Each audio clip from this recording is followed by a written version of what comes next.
বাইদেউ শইকীয়া স্যাৰ আমাৰ এই বছৰ টাৰ্গেট কিমান 250 স্যাৰ আৰু এতিয়ালৈকে কিমান হ'ল 150 আৰু অলপ এচিলেৰেট কৰিব লাগিব ক'ব এওঁলোকক ওকে স্যাৰ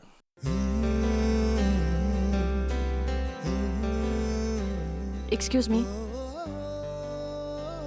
কোনহে ভিগুদা আমাৰ ছাৰৰ ছোৱালী নেকি মে come in come come come oh' my God what a present surprise এয়া মোৰ ছোৱালী মুম্বাইত থাকে যে হাই হাই ঠিক আছে শইকীয়া আপুনি এইটো লৈ যাওক এতিয়া মই পিছত কথা পাতিম হ'ব স্যার আই এম ৰিয়েলি চৰি বেটা মই একদম আচলতে বিজি হৈ গ'লোঁ মই তোমাক ফোন কৰাৰ কথা আছিল হ'ব হ'ব তোমাৰ এই ড্ৰামা মই জনা আছে আচ্ছা এইবিলাক বাদ দিয়া কেতিয়া পালাহি সকলো ঠিক আছেতো একোৱে নকওঁ মই আৰে বেটা মইতো জানো মোৰ ছোৱালী আন 10জন ল'ৰাতকৈ কোনো কোনে কম নহয় সেইকাৰণেতো মুম্বাইত এষ্টাব্লিছ সেইকাৰণে মই তোমাক লৈ নিশ্চিন্ত হৈ থাকোঁ আৰু অফিচৰ মানুহৰ আগত মই তোমাৰ কথা কৈ প্ৰাউড ফিল কৰোঁ তোমাৰ ষ্টৰিবোৰ ক'লে সিহঁতে আচৰিত হৈ যায় ছোৱালী হ'লে তোমাৰ নিচিনা হ'ব লাগে আৰু মোৰ বিশ্বাস আছে তুমি মোক ঘৰত বিচাৰি নাপালে অফিচলৈকে আহিবা আৰু সেইকাৰণে মই অফিচৰ সকলো কাম কাজ শেষ কৰি আজৰি হৈ আছোঁ সঁচা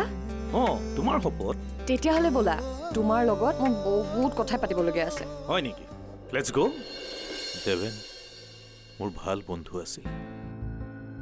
সি মোৰ কথা ৰাখি মন্দিৰলৈ গৈছিল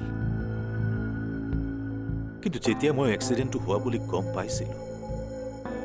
তেতিয়া মোৰ মনত বিভিন্ন প্ৰশ্ন জাগিছিল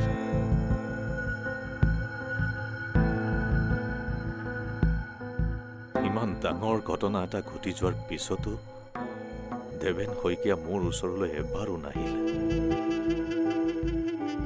ভোগজান এৰি দেৱেন শইকীয়া কলৈ গ'ল আজি ইমান বছৰে সি মোৰ ওচৰলৈ এবাৰো কিয় নাহিল তোমাৰ ভাল বন্ধু হৈ কি যে আচৰিত কথা ককাইদেউ বিপদৰ সময়ত এবাৰো সি তাৰ ওপৰতো মোৰ সন্দেহ হয় সন্দেহ কৰিনো পাবা কি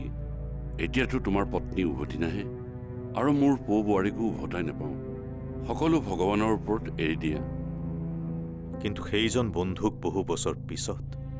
কালি ৰাতি মই লগ পাইছিলোঁ ককাইদেউ লগ পালা ক'ত কেনেকৈ মই শইকীয়াক বিচাৰি ফুৰা কথাটো তেওঁ হয়তো জানিছিল কালি শইকীয়াৰ পত্নীয়ে মোক ফোন কৰি গুৱাহাটীলৈ মাতি পঠিওৱাত মই আহিছিলোঁ